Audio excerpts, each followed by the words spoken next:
Episode की शुरुआत में हम हमारे ड्रामा की फीमेल लीड सॉन्ग याओ को देखते हैं, जो कि एक नॉवल राइटर थी। वो एक पब्लिशर के पास आती है जिसका नाम मिस्टर यू था। वो सॉन्ग को बोलता है कि तुम्हारी स्टोरी तो काफी अच्छी है, लेकिन इसके अंदर सिर्फ रोमांस है, पर हमारे रीडर्स को रोमांस के साथ साथ सस्पेंस, ड्रामा, थ्रिल ये सब भी चाहिए होता है, इसलिए हम ये नॉवल एक्सेप्ट नहीं कर सकते। जो सुनकर सॉन्ग उसे काफी मनाने की कोशिश भी करती है ताकि वो उसकी नॉवल को एक्सेप्ट कर ले, लेकिन मिस्टर यू नहीं मानता। वो उसे एक बियर का ग्लास ऑफर करता है और सॉरी बोल के जाने को कहता है। जो सुनकर सैड होकर वो यहाँ से चली जाती है।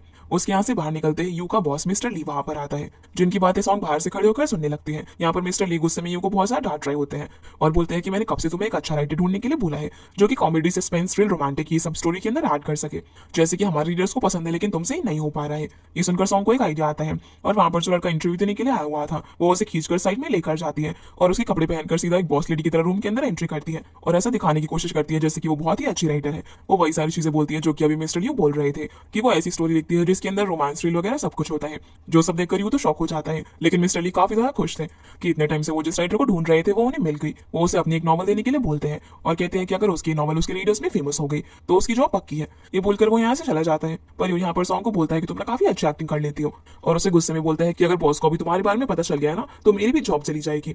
लेकिन सॉन्ग यहाँ पर उसे थोड़ा टाइम मांगती है ताकि वो एक अच्छी नॉवल लिख सके जैसे कि वो लोग चाहते हैं, और अब क्योंकि मिस्टर यू के पास और कोई चारा भी नहीं होता इसलिए वो उसे टाइम दे देते हैं। रात में अब सॉन्ग अपनी नॉवल के बारे में सोच रही थी कि भला वो क्या लिखे, क्योंकि उसे कुछ भी समझ में नहीं आ रहा था।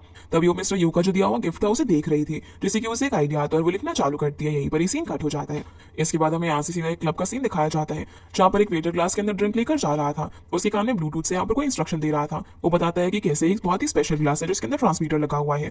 इस ग्लास को जैसे ही वो अपने टारगेट को देंगे तो उसकी बटन दबाते ही एक्सप्लोड हो जाएगा। पर तभी वहां पर वेटर से एक लड़की टकरा जाती है जिससे वो ग्लास आगे पीछे हो जाते हैं। उसी वक्त सॉन्ग भी वेटर के पास से ग्लास लेकर यहाँ से जाने लगती है। तभी हम हमारे ड्रामा की मेन लीड चिन्हा को भी देखते हैं, जहाँ पर वो और सॉन्ग एक दूसरे को ऐसे देख रहे थे जैसे कि दोनों पहले से एक दूसरे को जानते हो। जहाँ पर हम नोटिस करते हैं कि वो भी किसी से ब्लूटूथ से बात कर रही थी, जो कि उसके दो फ्रेंड्स थे, जिनमें से एक का नाम जीसुन है और दूसरी फ्रेंड का नाम शुआंग है। वो सीधा अब यहाँ से एक आदमी मिस्टर चैन के पास जाती है। पहले तो उसके बॉडीगार्ड उसे चैन के पास नहीं जाने देते, लेकिन जैसे ही सॉन्ग अपने ग्लासेस हटाकर चैन को देखने लगती है तो एक तरीके से वो हिप्नोटाइज हो जाता है और उसे ऐसे देखने लग जाता है जैसे कि वो उसकी आइडियल गर्ल हो।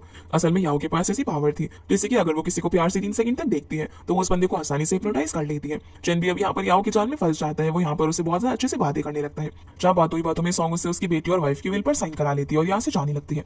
जिस बीच शिनहाओ का साथी जिसका नाम लियांग है वो भी अपने टारगेट को ड्रिंक दे देता है। ये देखकर शिनहाओ बटन प्रेस कर देता है, जिसके ऐसा करते ही वो जो ट्रांसमीटर वाला ग्लास मिस्टर चैन के पास वो एकदम से टूट जाता है और वो अपने हिप्नोसिस स्टेट से बाहर आ जाते हैं। उनको भी यहाँ पर सॉन्ग पर शक होता है, इसलिए वो अपने गार्ड्स को उसे पकड़ने के लिए बोलते हैं, लेकिन वो यहाँ से भागने लगते हैं। इधर शिनहाओ यहाँ पर किसी का ब्लड सैंपल लेने के लिए आया हुआ था। उस पर्सन का नाम चैन है, पर ऐसा नहीं हो पाता, इसलिए वो वहां पर रखी हुई टेबल को गिराकर तोड़ देता है, जिसके पीछे हमारी सॉन्ग छुपी हुई थी। ये देखकर सॉन्ग को लगता है कि वो उसे लोगों के सामने एक्सपोज कर रहा है, इसलिए उसके ऊपर काफी ज्यादा गुस्सा आता है और वो यहाँ से उठकर भागने लगती है। इधर टेबल टूटी हुई देखकर जैसे ही चैन उठता है तो बहुत ज्यादा ड्रिंक करने की वजह से वो सीधा नीचे गिर जाता है, जिससे कि उसके हाथ में चोट लग जाती है, जिससे शिनहाओ की दोस्त यहाँ से लेकर चले जाते हैं। इस बीच सॉन्ग को जीजन क्लियर रास्ता नहीं बता पा रहा था यहाँ से भागने का। तभी वहां पर अनाउंसमेंट होती है कि जिस लड़की को पकड़ना है उसने एक ब्लैक ड्रेस पहनी हुई है और उसके खुले बाल है।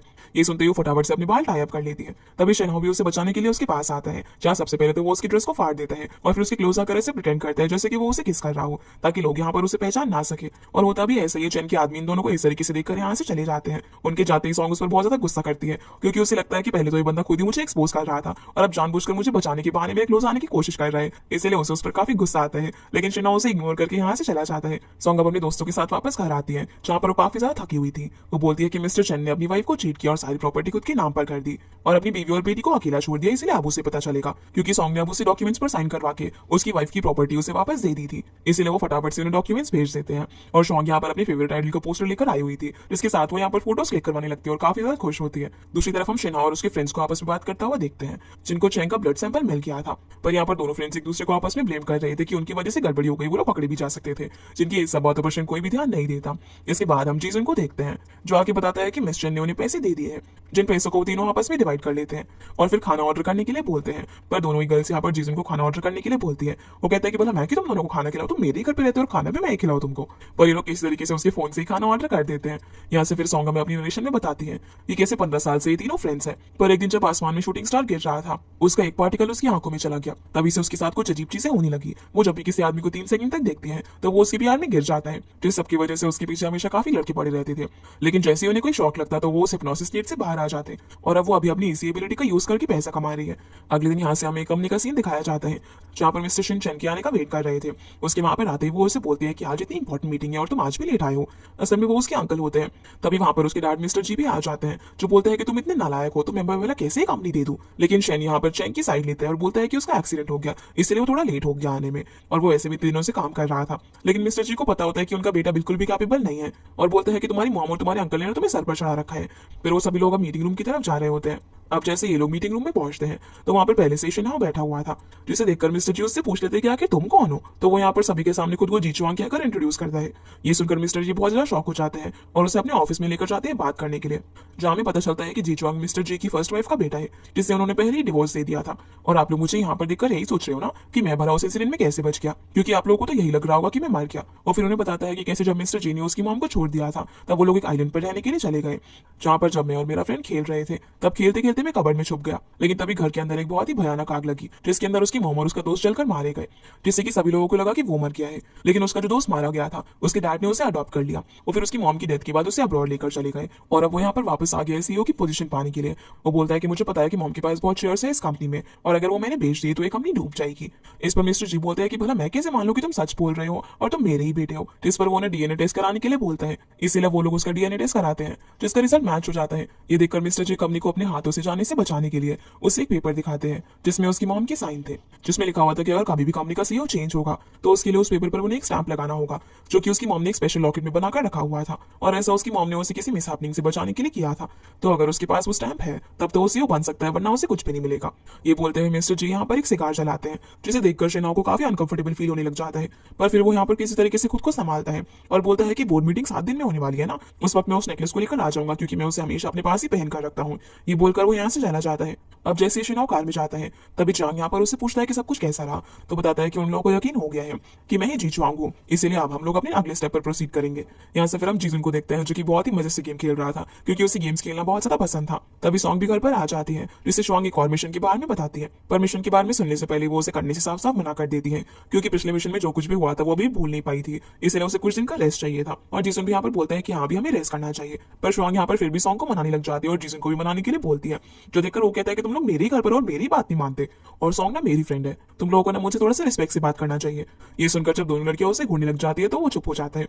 सॉन्ग भी अब यहाँ से उठकर जाने लगती है। तभी शुआंग उसे बताती है कि इस काम की उन्हें 5 लाख युआन मिलेंगे, जो है इतना पैसा सुनकर ये दोनों ही फटाफट से हाँ बोल देते हैं। शुआंग अब यहाँ पर उसे मिशन की डिटेल्स बताने लग जाती है जो कि असल में कोई और नहीं बल्कि शेनहाओ का मिशन था, जिसमें सॉन्ग को उसके पास जो नेकलेस है वो उसे लेना था और इस काम के लिए उसके पास 7 दिन है। जहाँ पर शेनहाओ की शक्ल देखते हुए उसे गुस्सा आने लग जाता है क्योंकि उनकी पहली मीटिंग बिल्कुल भी अच्छी नहीं रही थी, इसलिए बोलती है कि वो उसे हिप्नोटाइज करके ये काम तो आसानी से करवा सकती है और मान जाती है। इसके बाद सॉन्ग और उसके दोस्त अब शेनहाओ की पूरी इन्फॉर्मेशन निकालते हैं और अब उनके पास 6 दिन थे उसका नेकलेस पाने के लिए। दूसरी तरफ हम शेनहाओ को उसके फ्रेंड्स के साथ देखते हैं जहाँ पर शेनहाओ से एक फेक नेकलेस प्रिपेयर करने के लिए बोलता है क्योंकि वो ना ही जी चुआंग था और ना ही उसके पास वो रियल नेकलेस था। इस पर जांग कहता है कि अगर उन लोगों को पता चल गया कि ये फेक नेकलेस है तो ये सब करने के लिए वो लोग जेल भी जा सकते हैं, इसलिए उन्हें कोई और रास्ता ढूंढना होगा। ये सुनकर शेनहाओ को अच्छे से याद करने के लिए बोलती है क्योंकि वो बचपन में जी चुआंग से मिला था, तो क्या उसे उस नेकलेस के बारे में कुछ याद हो सकता है क्योंकि वो फायर इंसिडेंट में वो नेकलेस भी डिस्ट्रॉय हो गया होगा। इस पर शेनहाओ कहता है कि उसे कुछ भी ठीक से याद नहीं है क्योंकि वो तो उसे सिर्फ थोड़ी देर के लिए मिला था। फिर वो एक फोटो लेकर बेसमेंट में जाता है जहाँ वो हमें पूरा इंसिडेंट बताता है कि कैसे 15 साल पहले वो जी चुआन के घर पर उसके साथ खेलने के लिए गया हुआ था। वहां पर उसके डैड मिंग भी थे। वो तो अब यहाँ पर खेलते खेलते कबर्ड के अंदर छुप गया था, पर तभी वहां पर एक ब्लास्ट हुआ जिससे कि सब जगह आग लग गई। उस आग के अंदर उसके डैड जिनका नाम मिंग था और जी चुआन उसकी मॉम दोनों ही मारे गए, लेकिन कबर्ड में छुपने की वजह से वो बच गया। पर उसे वहां पर एक कफलिंग मिला था जिसे कि उसने अपने पास रख लिया। वो जरूर चैंग फैमिली में से किसी का है और उसे पूरा शक है कि वो इंसिडेंट कोई एक्सीडेंट नहीं था बल्कि किसी ने जानबूझकर जी चुआंग और उसकी मॉम को मरवाया था, इसलिए वो सच का पता लगाने के लिए यहाँ पर आया है और जी चुआंग की आइडेंटिटी का इस्तेमाल कर रहा है।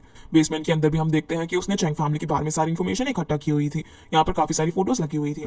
यहाँ पर वो आग बंद करके फ्लैशबैक को याद करने की कोशिश करता है जहाँ पर उसे याद आता है कि जी चुआंग को उसकी मॉम डांट रही थी क्योंकि उसकी मॉम ने उसे जो लॉकेट दिया था वो उसने किसी और लड़की को दे दिया था। वो उसे यहाँ पर बोलती है कि लॉकेट बहुत ज्यादा इंपॉर्टेंट है, इसलिए वो उसे लेकर आए। यहाँ पर उसे उस लड़की की ब्लरी इमेज भी याद आती है जिसके पास वो नेकलेस था और अब वो बाहर आकर अपने दोस्तों को 15 साल पहले उस स्टूडियो को कॉन्टैक्ट करने के लिए बोलता है जहाँ पर जीजॉन और उस लड़की की फोटो खींची गई थी ताकि वहां से उन्हें उस लड़की के बारे में कोई इन्फॉर्मेशन मिल सके। जिसके बाद हम सॉन्ग को देखते हैं जो अपनी मॉम को हॉस्पिटल में देखने के लिए गई हुई थी, जहाँ में पता चलता है इसकी मॉम 10 सालों से कोमा में ही है, इसीलिए अपनी मॉम को उठ जाने के लिए बोलती है। जहाँ में पता चलता है कि उनका एक्सीडेंट हुआ था जिसकी वजह से उसकी मॉम कोमा में है। उसी वक्त सॉन्ग को एक मैसेज आता है और वो यहाँ से फटाफट निकल जाती है। फिर हम शेनहाओ को एक प्ले एरिया में देखते हैं जहाँ पर वो रॉक क्लाइंबिंग कर रहा था। पहले से ही वहां पर सॉन्ग पहुंची हुई थी। वो इमेजिन करती है कि वो यहाँ से गिरने की एक्टिंग करेगी और शेनाओ के पास आकर जैसे उसकी आंखों में दिखेगी तो वो हिप्नोटाइज हो जाएगा, जिससे कि वो उसके गले से लॉकेट निकाल लेगी। लेकिन जैसे वो रियल में गिरती है तभी शेनाओ उसे पकड़ लेता है, और जब सॉन्ग उसे हिप्नोटाइज करने का ट्राई करती है तो उस पर इस चीज का कोई भी असर नहीं होता। ये देखकर वो काफी ज्यादा शॉक हो जाती है और उसका ये प्लान फेल हो जाता है। यहाँ से अब हम मिस्टर शेंग को देखते हैं, जो कि चेंग और उसकी मॉम के साथ होते हैं। यहाँ पर मॉम ज्यादा गुस्से में थी और बोलती है कि मैंने अभी तक इतना कुछ किया है कंपनी के लिए, और मेरे बेटे की जगह भला कोई और सीईओ कैसे बन सकता है। चेंग भी यहाँ पर बोलता है कि जीचुआंग तो मर गया था, तो भला वापस कैसे आया। इस पर अंकल शेन बोलते हैं कि उस वक्त वहां पर 2 डेड बॉडीज थी, तो उन्हें लगा कि वही जीचुआंग होगा, और उनका फ्यूनरल भी उन्होंने काफी जल्दबाजी में करवाया था, इसलिए उन्होंने कभी सोचा ही नहीं कि वहां पर कोई और भी हो सकता है। वैसे वो तुमसे बड़ा है तो ये पोजीशन उसे ही मिलनी चाहिए, लेकिन मैं ऐसा नहीं होने दूंगा, और सीन यहीं पर कट हो जाता है। इसके बाद हम शेनाओ को एक क्लब में देखते हैं जहां पर चंग ने उसे बुलाया हुआ था। वो शेनाओ को यहाँ पर कुछ पैसे देकर वापस चले जाने के लिए बोलता है, पर वो नहीं मानता, जो देखकर वो कुछ गार्ड्स को शेनाओ को पीटने के लिए बोलता है। लेकिन शेनाओ तो उनसे बहुत ही अच्छी फाइट करता है और सभी को नीचे गिरा देता है। ये देखकर चंग डरने लग जाता है कि कहीं अब उसकी बारी ना हो पिटने की। इसी बीच हम क्लब के बाहर सॉन्ग और उसके फ्रेंड्स को देखते हैं, जहाँ पर सॉन्ग काफी ज्यादा ड्रंक थी। वो यहाँ पर सॉन्ग से बोल रही होती कि भला उसका हिप्नोसिस शेनाओ पर काम क्यों नहीं किया। ये सुनकर सॉन्ग उससे बोलती है कि कहीं ऐसा तो नहीं कि कहीं उसकी पावर सब खत्म हो गई हो। तभी जीजुन भी यहाँ पर उन्हें बताता है कि इस क्लब के अंदर अभी शेनहाओ आया हुआ है। ये सुनते ही सॉन्ग एक आदमी के पास जाती है जो ये क्लब में एंट्री ले रहा था। वो उसे हिप्नोटाइज करके उसके साथ अंदर चली जाती है। इधर शेनहाओ जब चेंग के साथ होता है तभी वहां पर सॉन्ग आकर उसे खींचकर लेकर जाती है और उसे 3 सेकंड तक उसकी आंखों में देखने के लिए बोलती है। जहाँ उसके काफी बार ट्राई करने पर भी जब कुछ नहीं होता तो वो उसे रोक देता है और बोलता है कि 3 सेकंड हो गए। ये बोलकर फिर वो उसके क्लोज आने लग जाता है, जो देखकर सॉन्ग काफी डर रही थी। तभी क्लब के अंदर एंट्री होती है एक रिच और हैंडसम लड़के की, जिसका नाम शेनसेलिन है। वो बहुत ज्यादा सेल्फ ऑब्सेस्ड पर्सन होता है। उसे लगता है कि उससे ज्यादा हैंडसम कोई है ही नहीं यहाँ पर। वो जैसे ही शेना और सॉन्ग को साथ में देखता है तो वहां पर आकर उन्हें रोक देता है। अब जैसे ये दोनों एकदम से उसकी तरफ देखते हैं तो सॉन्ग के साथ उसका आई कांटेक्ट होने की वजह से वो हिप्नोटाइज हो जाता है और सॉन्ग उसे उसके आइडियल वुमन लगने लगती है। वो यहाँ से शेनाओ को हटने के लिए बोलता है और सॉन्ग को प्रोटेक्ट करने की बातें करने लगता है। वो अपने बारे में यहाँ पर बताने भी लग जाता है कि कैसे वो कितना हैंडसम है और ये सारी चीजें। पर तब यहाँ पर उसका बड़ा भाई आ जाता है, जिसे देखकर शेलिन डर जाता है, क्योंकि उसके बड़े भाई के सामने उसकी बिल्कुल भी नहीं चलती थी।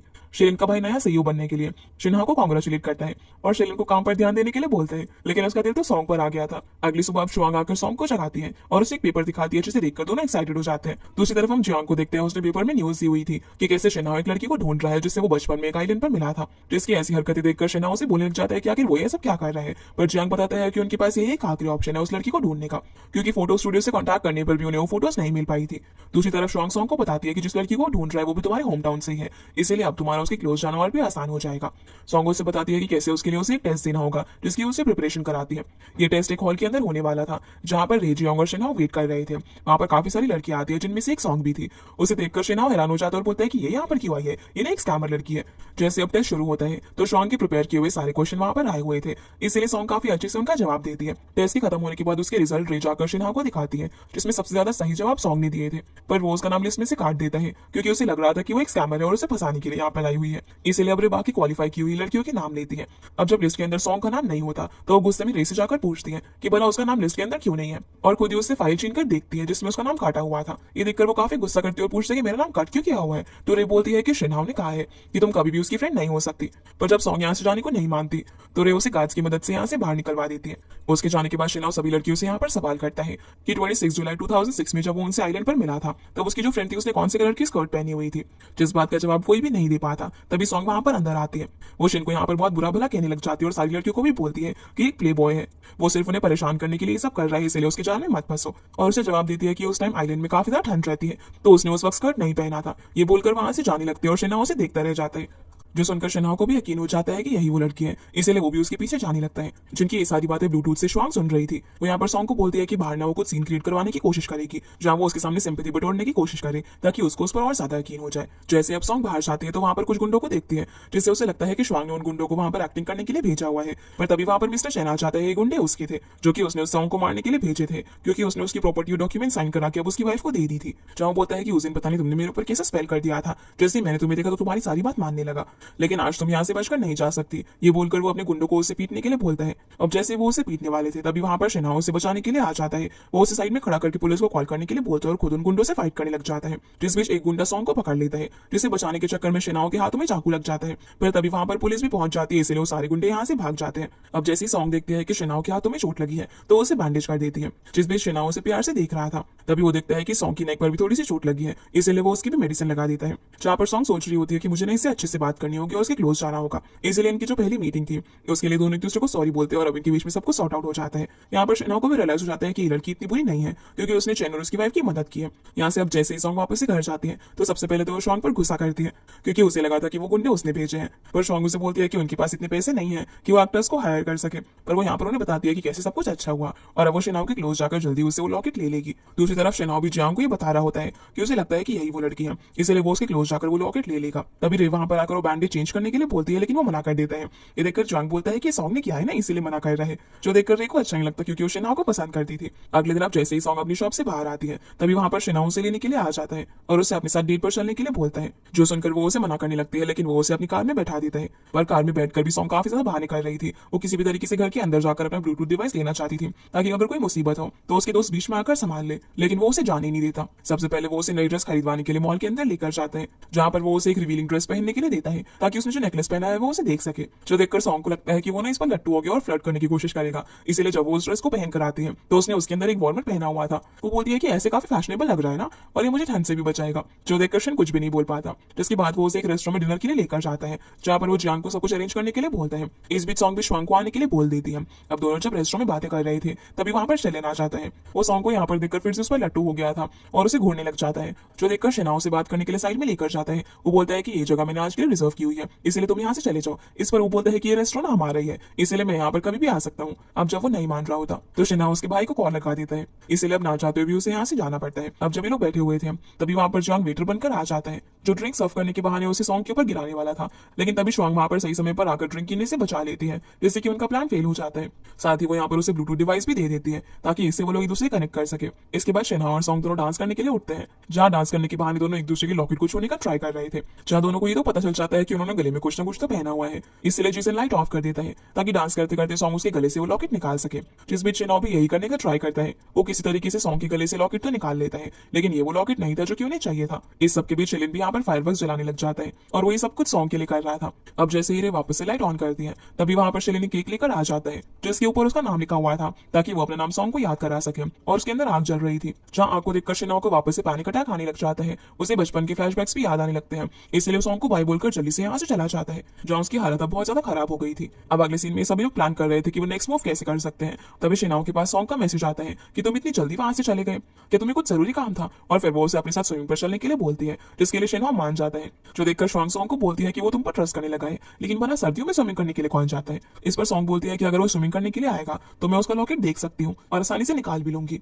इधर रे बोलती है कि क्या ही लड़की बेवकूफ है जो कि सर्दियों में स्विमिंग के लिए बुला रही है। इस पर शेना बोलता है कि वो प्रॉब्लम नहीं है पर वो लॉकेट है जो कि हमें उसके घर में मिलेगा, इसलिए अब हमें उसका घर सर्च करना होगा। सीन अब यहाँ से कट होता है और हम सॉन्ग को एकदम स्विमिंग के लिए रेडी देखते हैं। तभी शेना आता है जिसने की पूरा बॉडी सूट पहना हुआ था। अब उसे ऐसे देखकर सॉन्ग का नेकलेस देखने वाला प्लान तो फेल हो गया था। वो फटाफट से अब स्विमिंग करने के लिए कूद जाती है और शेना को भी अपने साथ स्विमिंग करने के लिए बोलती है, पर वो उसे बोलता है कि अगर वो बिना वार्म अप के स्विमिंग करेगी ना तो उसे क्रैम्प्स आ सकते हैं। तभी सॉन्ग को एकदम से क्रैम्प्स आने लग जाते हैं और वो स्विम नहीं कर पा रही थी। ये देखकर शेना भी पानी के अंदर कूद कर उसे बाहर ले आता है। यहाँ से फिर वो उसे हॉस्पिटल लेकर जाते हैं क्योंकि सॉन्ग को सर्दी लग गई थी। अब जब सॉन्ग हॉस्पिटल में बैठी हुई थी तभी उसके पास एक नर्स आकर उसकी मॉम के बारे में यहाँ पर उसे बात करने लग जाती है, जो चीज शेनाओ भी सुन लेता है। इसलिए वो जियांग को मैसेज करके सॉन्ग की मॉम के बारे में इन्फॉर्मेशन निकालने के लिए बोलता है। जो उसे पता चलता है कि उसकी मॉम एक एक्सीडेंट की वजह से कोमा में चली गई थी और वो 10 सालों से अभी तक नहीं उठी है। तभी वो देखता है कि सॉन्ग को ड्रिप लगने वाली है लेकिन वो काफी डर रही थी, इसलिए वो आकर उसकी आईज को कवर कर देता है। अब जब वो यहाँ पर सॉन्ग के साथ बैठा हुआ था तब सॉन्ग सोते सोते उसके कंधे पर सर रख देती है, जिसे इस तरीके से शेनाओ प्यार से देख रहा था। अब उठने के बाद जब वो उसे घर छोड़ने के लिए जा रहा होता है पर वो मना करने लगती है। वो बोलती है कि अभी तो मैं ठीक हूँ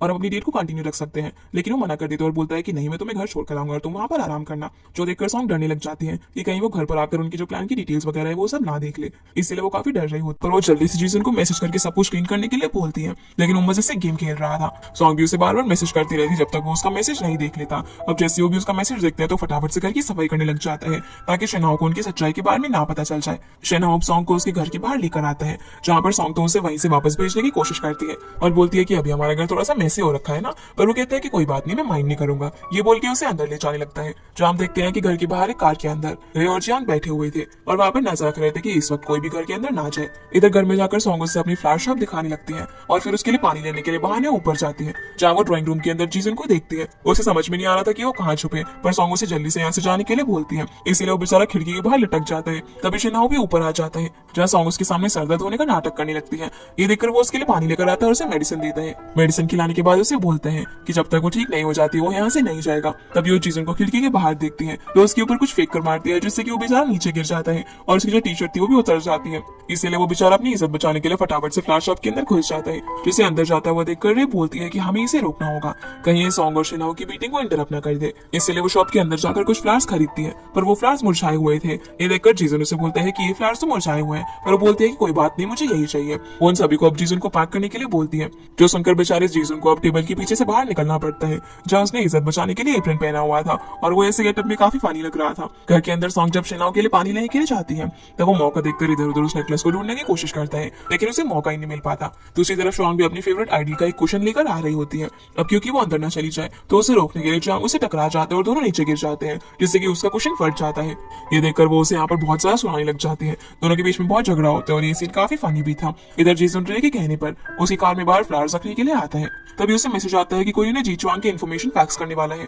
इसलिए वो उसे रोकने के लिए फटाफट से भागने की कोशिश करता है, लेकिन चांग उसे रोककर कार की तरफ खींच लेती है और उसके बहुत ज्यादा क्लोज आ जाती है, जिससे उस बेचारे की हार्ट बीट काफी फास्ट हो जाती है। शांग भी ये चीज सुनकर फटाफट से घर के अंदर भाग रही होती है, जिसे जब जियांग रोकने की कोशिश कर रहा था तो गलती से उसके ऊपर ही गिर जाता है। ये देखकर सॉन्ग उसे काफी बुरी तरीके से मारती है। इधर घर में शना उस नेकलेस को ढूंढने की कोशिश कर रहा था, तभी उसे यहाँ पर कुछ फोटोज मिलती है जिनकी वो पिक्चर क्लिक कर लेता है।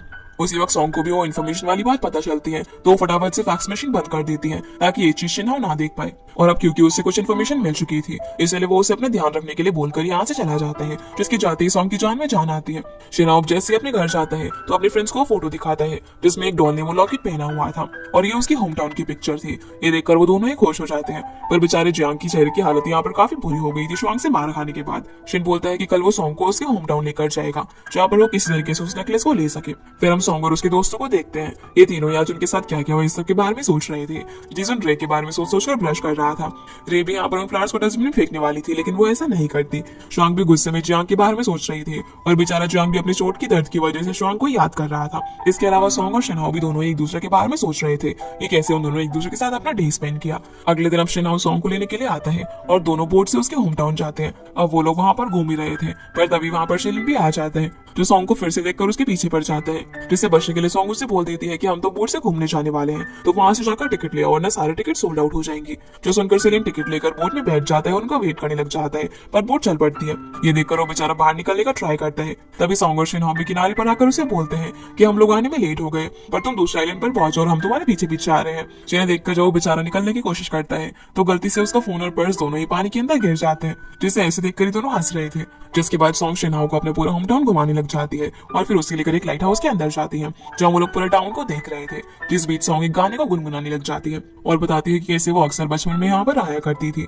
अब ऐसे ही घूमते घूमते लोग शाम के टाइम सॉन्ग के घर के पास आते हैं जहाँ पर सॉन्ग को उसकी मॉम डैड की याद आती है। वो बोलती है कि उसकी मॉम एक दिन रात तक घर नहीं आई थी, जिस वजह से वो काफी डर गई थी। अभी दोनों ही सॉन्ग के घर के अंदर जाते हैं जहाँ जाकर वो अपनी मॉम की पुरानी यादों को याद करके काफी सैड हो जाती है। वहाँ पर वो डॉल भी थी जिसे देखकर वो स्माइल करने लगती है और उसे फ्लैशबैक आता है जहाँ उसे एक कॉल आया था कि उसकी मॉम का एक्सीडेंट हो गया है। जो सुनकर वो काफी ज्यादा रो रही थी, वो काफी इमोशनल हो जाती है तो शिनाओ उसे कंफर्ट फील कराता है, जिसके बाद सॉन्ग सो जाती है। तभी शिनाओ को जियांग का मैसेज आता है। वो उससे अपडेट पूछता है कि क्या उसे वो लॉकेट मिला, क्योंकि अगली सुबह शेयर होल्डर्स की मीटिंग थी। शिनाओ बताता है कि अभी तक वो उसे नहीं मिला है और वो यहाँ से निकल भी नहीं पा रहा है। जो सुनकर लियांग उसे किसी भी तरह सुबह तक वहां पर आने के लिए बोलता है, जिस बात का शिन कोई भी जवाब नहीं देता।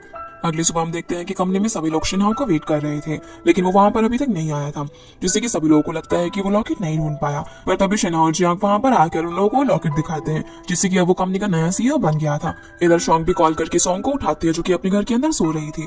जब सॉन्ग उस लॉकेट का फोटो देखती है तो उसे रियलाइज होता है कि ये तो उसी का लॉकेट है जो कि उसे उसके बचपन की फ्रेंड जी चुआंग ने दिया था, जिसे वो जुआंग के नाम से जानती थी। लेकिन अगर शिनहो जी चुआंग होता तो उसे उसके साथ बिताए हुए बचपन के मोमेंट याद होते। इसलिए उसे समझ में आ जाता है कि ये पर्सन झूठा है जो कि जी चुआंग की आइडेंटिटी चुराकर यहाँ पर आया हुआ है। इधर शिनहो जो प्रेस कॉन्फ्रेंस के अंदर होता है तभी सॉन्ग वहां पर आकर उसे बोलने लग जाती है कि तुम ना एक नंबर के झूठे हो, और यहाँ पर वो सभी को बताने वाली होती है कि कैसे वो जी चुआंग नहीं है। लेकिन जैसे ही सॉन्ग उसकी आंखों में देखता है तो इस बार वो हिप्नोटाइज हो जाता है और वो उसके पास आकर सभी के सामने उसे किस कर देता है, जो देखकर सभी लोग शॉक हो जाते हैं। शिनहो को भी समझ नहीं आता कि आखिर उसने क्या कर दिया और वो सॉन्ग को यहाँ से लेकर भाग जाता है। लेकिन जब भी वो सॉन्ग को देख रहा था तो वो आउट ऑफ कंट्रोल हो जा रहा था। इसके बाद हम मिस्टर जी और मिस्टर शन को देखते हैं। जो कि सॉन्ग के बारे में इन्फॉर्मेशन निकलवाते हैं, जिसकी सारी डिटेल्स देखकर मिस्टर शेन को याद आता है कि इनको ही उन्होंने शेन का लॉकेट लाने के लिए बोला था, लेकिन वो ये काम नहीं कर पाई। फिर हम सॉन्ग को देखते हैं जो कि बहुत ज्यादा अपसेट थी क्योंकि वो अपना टास्क पूरा नहीं कर पाई थी। सॉन्ग और जीजन भी इस बारे में ही बात कर रहे थे। जैसे ही सॉन्ग वहां पर आती है तभी सॉन्ग बोलती है कि उस पर्सन का नाम जी चुआंग नहीं बल्कि शिनहाओ है, वो अब्रॉड से आया, हमने उसकी इन्फॉर्मेशन निकाली है। उसी वक्त इन लोगों को एक मैसेज आता है और ये मैसेज मिस्टर शेन ने किया था जो कि उसे मिलने के लिए बुलाता है। वो सॉन्ग से बोलता है कि वो उसका साथ दे और शिनहाओ के क्लोज रहकर उसका इन्फॉर्मेशन निकाले। ऐसा करने के लिए वो उसे एक बहुत ही बड़ा अमाउंट भी ऑफर करता है। दूसरी तरफ शिनहाओ भी कंफ्यूज था कि उसने भला सॉन्ग को किस क्यों किया। वो जियांग को बोलता है कि वो सॉन्ग को जाकर एक चेक दे दे क्योंकि वो लॉकेट उसी का है, इसलिए वो उसे उसका कंपनसेशन देना चाहता है। इसलिए अब अगले दिन जियांग सॉन्ग की शॉप में जाकर उसे चेक देता है और बताता है कि लॉकेट के लिए शिनहाओ ने भिजवाया है। शिनहाओ बाहरी कार के अंदर उसका वेट कर रहा था। जहाँ पर जियांग को देखते ही सॉन्ग को तो गुस्सा आ जाता है, वो उसे मारने के लिए भागती है। सॉन्ग भी डायरेक्ट शिनहाओ से बात करना चाहती थी, इसलिए वो जाकर कार में बैठ जाती है, जहाँ पर वो फिर से उसे अपनी आंखों से कंट्रोल करती है क्योंकि अब उसके ऊपर उसका मैजिक काम कर रहा था। वो बोलती है कि पूरा सोशल मीडिया ही हमारे बारे में बातें कर रहा है, तो हम लोग रियल कपल के लिए बन जाइए, हम दोनों के लिए अच्छा होगा, क्योंकि अगर तुमने अपनी बचपन की दोस्त को एकदम से ही छोड़ दिया तो सभी लोग तुम्हारे बारे में बातें बनाएंगे। जहाँ पर शिनहाओ बेचारा खुद को कंट्रोल नहीं कर पा रहा था, वो उसकी बातों पर एग्री कर जाता है और जब वो एक एक कर निकल जाती है तो वो उसे देखकर बोलता है कि यार ये कितनी क्यूट है। अब वो अपने घर में उसकी फोटो को देखकर भी गुस्सा होने लगता है, तो जियांग बोलता है कि रुको मैं इन सारी फोटोज को ना काट देता हूँ। वो एक एक करके अब उन सारी फोटोज को श्रेड करने लग जाता है, पर जब आखिरी फोटो बची हुई थी तो शिनहाओ उसे रोकने के लिए बोलता है, लेकिन जियांग उस फोटो को भी काट देता है, जो देखकर शिनहाओ उन टुकड़ों को ही देखने लग जाता है, जिसकी इन हरकतों पर रे और जियांग दोनों को ही डाउट होने लग जाता है कि आखिर भला इसे हो क्या गया है, कहीं से सॉन्ग से प्यार तो नहीं हो गया। इसके बाद हम सॉन्ग को प्लानिंग करता हुआ देखते हैं, जहाँ वो बोलती है कि पहले मेरे लव का असर शिनहाओ पर नहीं हो रहा था लेकिन अब होने लगा है। मुझे अब उससे सच्चाई निकलवानी है कि वो जी चुआंग नहीं बल्कि शिनहाओ है। मुझे अब उसके क्लोज जाना होगा, यानी कि उसने मिस्टर शेन को ऑफर एक्सेप्ट कर लिया था, जिस सबके अंदर श्वांग और जीसन भी उसका साथ देने वाले थे। अगले दिन अब ऑफिस में बोर्ड मेंबर्स की मीटिंग होती है, जहाँ पर सभी लोग ये डिसाइड करने वाले थे कि शिनहाओ पूरी कंपनी की रिस्पॉन्सिबिलिटी संभालने के लायक है भी या फिर नहीं, जिस चीज की वजह से वो थोड़ा सा टेंशन में भी होता है कि पता नहीं आज क्या होगा। अब यहाँ से फिर मीटिंग का सीन आता है, जहाँ पर मिस्टर जी सारे मेंबर से उनका ओपिनियन पूछते हैं और क्योंकि अंकल शेन भी बोर्ड के मेंबर थे तो वो यहाँ पर सभी लोगों से बोलने लग जाते हैं कि शिनहाओ तो अभी अभी अब्रॉड से आया हुआ है, वो इतना रिस्पॉन्सिबल नहीं है कि इतनी बड़ी पोजीशन को अकेले संभाल सके, उसको अभी सब कुछ देने की जरूरत नहीं है, जिस चीज के लिए सभी लोग मान जाते हैं। ये देखकर शिनहाओ का मूड काफी खराब हो जाता है। अब जब शिनहाओ अपने कैबिन में होता है तो जियांग उसे बोलता है कि उन्होंने तो सोचा था कि आज उसे डायरेक्टर की पोजीशन मिल जाएगी, लेकिन ऐसा नहीं हुआ और मिस्टर जी और शेन दोनों ही इतने आसानी से उसे डायरेक्टर की पोजीशन नहीं लेने देंगे। तो अब वो लोग क्या करें? अगर ऐसे ही चलता रहा तो हम लोग मिस्टर शेन की डेथ की कल्प्रिट के बारे में पता नहीं लगा पाएंगे। शिनहाओ बोलता है कि उसका जो भी कल्प्रिट है उसका इस कफलिंग से कोई ना कोई लेना देना जरूर है, जो कि मुझे उस दिन जब भी फायर इंसिडेंट हुआ था तब मिला था। तो जियांग बताता है कि उसने चेक करवाया है, ये कफलिंग कस्टमाइज बनवाया गया था कंपनी के मेंबर के लिए, पर ये किसके लिए बनवाया गया था उसकी जानकारी कंपनी के आर्काइव रूम में रखी हुई है, पर वहां पर जाने के लिए तुम्हें कंपनी का डायरेक्टर बनना होगा। इसलिए शिनहाओ डिसाइड करता है कि कंपनी का डायरेक्टर बनने के लिए वो कंपनी के लिए एक बहुत ही अच्छी डील लेकर आएगा ताकि वो लोग समझ जाए कि वो डायरेक्टर बनने के लायक है। अगले सीन में हम सॉन्ग को देखते हैं जो कि शिनहाओ को मिलने के लिए मैसेज करती है, लेकिन वो उसका मैसेज देखकर भी कोई रिप्लाई नहीं करता क्योंकि उस बेचारे को समझ ही नहीं आ रहा था कि वो क्या रिप्लाई दे। तो सॉन्ग उसको बहुत सारे क्यूट स्टिकर बनाकर सेंड करने के लिए बोलती है। जब सॉन्ग ऐसा करती है तो उसको देखकर शिनहाओ फिर से नर्वस हो जाता है। वो जियांग के पास जाता है जो कि लैपटॉप में कुछ इंपॉर्टेंट काम कर रहा था। वो उसका लैपटॉप ऑफ करके सॉन्ग के स्टिकर्स का रिप्लाई देने के लिए उसे बोलता है, लेकिन जियांग गुस्से में सॉन्ग को ब्लॉक कर देता है क्योंकि उसने उसकी इतनी देर की मेहनत खराब कर दी थी। ये देखकर बेचारे शिनहाओ को तो अटैक किया जाता है। ये सब करने के लिए हम थोड़ी देर बाद जियांग को मार खाता हुआ देखते हैं। तभी रे वहां पर आ जाती है और बताती है कि सॉन्ग ने आज तक जितने भी क्लाइंट्स अटेंड किए हैं वो सभी उसको देखकर उसकी सारी बात अचानक से मानने लग जाते हैं, इसलिए उसके पास ऐसे काम आते हैं जिसमें वो किसी से भी उसका काम निकलवा सकती है। तभी उसे याद आता है कि मिस्टर शेन ने भी ऐसे ही कुछ बोला था कि कैसे उसकी आंखों में देखकर उसने पेपर्स पर साइन कर दिए। इसलिए शिनहाओ बोलता है कि अब उससे दूर रहना ही अच्छा होगा, लेकिन तभी सॉन्ग वहां पर आकर विंडो में जोर जोर से मारने लग जाती है और बोलती है कि तुम्हारी हिम्मत कैसे है मुझे ब्लॉक करने की। शिनहाओ को अब ना चाहते हुए उसके लिए डोर ओपन करना पड़ता है। वो बोलता है कि तुम यहाँ पर कैसे आई हो, जिसे यहाँ पर देखकर जियांग और वे चले जाते हैं। सॉन्ग अब यहाँ पर उसे गुस्से में बोलती है कि तुमने मुझे ब्लॉक कर दिया और मेरे मैसेज का रिप्लाई भी नहीं किया, पर तभी शिन फिर से हिप्नोटाइज हो जाता है और सॉन्ग को बोलता है कि अभी डेट पर जाना था ना तो चलो चलते हैं, जिस चीज के लिए वो मान जाती है और शिनहाओ से वापस से व्हीचेयर पर राइड करने के लिए बोलता है, जो कि वो कर देती है। दोनों अब यहाँ से एक साइंस म्यूजियम घूमने के लिए जाते हैं, जहाँ पर सॉन्ग शिनहाओ का हाथ पकड़ लेती है और बोलती है कि देखो यहाँ पर जितने भी कपल्स है ना सबने ऐसे ही एक दूसरे का हाथ पकड़ा हुआ है। तो शिनहाओ बोलता है कि कपल्स ने ना हेयर बैंड भी पहना हुआ है, जो सुनकर वो उसे देखती रह जाती है। दोनों अब एक स्टॉल पर जाकर मैचिंग हेयर बैंड लेते हैं, जहाँ पर सॉन्ग किसी तरीके से उसका फोन लेकर सोशल मीडिया पे अपडेट करने वाली थी, लेकिन वो काफी कोशिश करने के बाद भी ऐसा नहीं कर पाती। शिनहाओ भी यहाँ पर उसकी काफी सारी फोटोज क्लिक करता है, जैसे कि वहाँ पर और भी कपल एक दूसरे की फोटो क्लिक कर रहे थे, जो देखकर सॉन्ग को बहुत ज्यादा अच्छा लगता है। और जब ये दोनों गेम्स खेल रहे थे तभी वहाँ पर दो लड़के इन दोनों की फोटो क्लिक कर लेती हैं, क्योंकि ये दोनों साथ में बहुत ज्यादा क्यूट लग रहे थे। जो चीज शिनहाओ भी देख लेता है वो उनसे फोटो लेकर सॉन्ग को दिखाता है और बोलता है कि ये हमारा ऐसा कपल फर्स्ट फोटो है, इसीलिए मैं इसे लेकर आ गया। इसी बीच सॉन्ग उसके हाथ पर एक जला हुआ निशान देखती है, जिससे उसे याद आता है कि शॉन्ग ने उसे बोला था कि शिनाव ने सभी को यहाँ पर आकर ये बताया है कि कैसे जब उसके घर में 15 साल पहले आग लगी थी तब वो कबर्ड में रहकर वहां पर बच गया था और उस इंसिडेंट की वजह से उसकी मेमोरी चली गई। जो देखकर सॉन्ग को अब शिनाव पर यकीन होने लग जाता है कि शायद वो सच बोल रहा है। तभी सॉन्ग के पूछने पर शिनाव भी उसे यही बताता है, लेकिन उसे उस मार्क को देखकर थोड़ी सी इनसिक्योरिटी हो रही थी। इसीलिए सॉन्ग एक स्टिकर लाकर उस निशान पर लगा देती है और बोलती है कि अब तुम ऐसा मत सोचना कि मैंने इस जले हुए मार्क को देखा, अब तुम ये सोचना कि मैंने इस स्टिकर को देखा था। जहाँ बातों ही बातों में दोनों एक दूसरे के काफी क्लोज आ जाते हैं और शिनाव यहाँ पर उसे किस करने वाला था, लेकिन वो खुद को कंट्रोल कर लेता है। जहाँ पर ये दोनों ही सोच रहे होते कि आखिर वो अभी ये क्या करने वाले थे।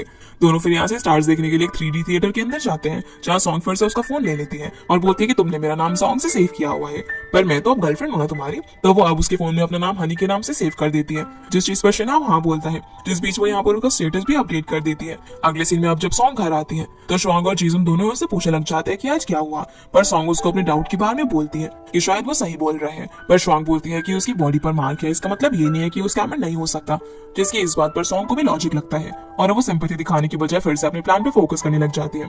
शिनाव भी जब घर में आता है तब जियांग वहां पर मौजूद था। वो बोलता है कि कैसा रहा सब कुछ, तो शिन बोलता है तुमने जैसा कहा था मैंने भी वैसा ही किया। तभी वहां पर रे भी आ जाती है। शिन उसे अपना फोन दिखाता है जिसमें सॉन्ग ने रिलेशनशिप अपडेट कर दिया था। रे बोलती है कि मुझे पता था कि वो ऐसा ही करेगी, इसीलिए वो शिनाव को यहाँ पर नया फोन देती है यूज करने के लिए। सीन अब यहाँ से सॉन्ग पर आता है जो कि शिनाव के बारे में ही सोच रही थी और उसे थोड़ा मिस कर रही होती है। इधर शिनाव भी उसी के बारे में सोचकर उस स्टिकर को देख रहा था। अगली सुबह सॉन्ग बैठी हुई थी क्योंकि वो रात में शिनाव के बारे में सोच सोचकर सो नहीं पाई थी। तभी सॉन्ग और जीजन यहाँ पर उसे अपने अगले प्लान पर काम करने के लिए बोलते हैं, जिसमें सॉन्ग को शिनाव के लिए ऑफिस में खाना लेकर जाना था। तीनों मिलकर किसी तरीके से एक्सपेरिमेंट कर करके पहली बार खाना बनाते हैं, जिसके अंदर वो किचन में आग भी लगा देते हैं। फिर लंच को लेकर सॉन्ग शिन के ऑफिस में जाती है, जहाँ उसके आते ही शिनाव एक फाइल को ड्रॉर के अंदर रख देते हैं। वो यहाँ पर उसे खाना खाने के लिए देती है, जिसकी शक्ल एकदम जले हुए खाने की तरह थी, लेकिन फिर भी शिनाव उसे पूरा खा जाता है। उस बेचारे की हालत काफी खराब हो रही थी, लेकिन वो कुछ बोलता नहीं है। वो खाना खत्म करके बहाने से बाहर जाता है और जियांग के कैबिन में जाकर पेट दर्द की दवाई खाता है। यहाँ पर हम देखते हैं कि असल में शिनाव को पता था कि सॉन्ग यहाँ पर जरूर आएगी, इसलिए उसने पहले से अपने कैबिन के अंदर एक सीसीटीवी कैमरा लगवाया हुआ था, जिसकी फुटेज वो जियांग के रूम में से देख रहा था कि कैसे सॉन्ग ड्रॉर से उसके डॉक्यूमेंट निकालकर चेक कर रही होती है, जिसमें कल अब्रॉड जाने की एक टिकट थी।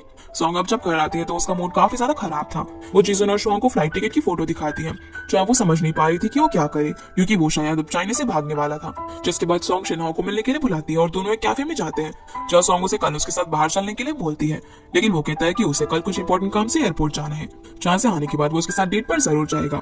सॉन्ग पूछती है कि क्या उसका काम बहुत ही ज्यादा इंपॉर्टेंट है, तो शिनाव हाँ कहता है, जो सुनकर उसका मूड काफी ज्यादा खराब हो जाता है और वो ऐसे सैड मूड से घर में जाकर अपने आप को रूम के अंदर बंद कर लेती है। अगली सुबह जीसन देखता है कि सॉन्ग की हालत बिल्कुल ऐसी हो रही थी जैसे कि वो फिर से रात में ना सोई हो।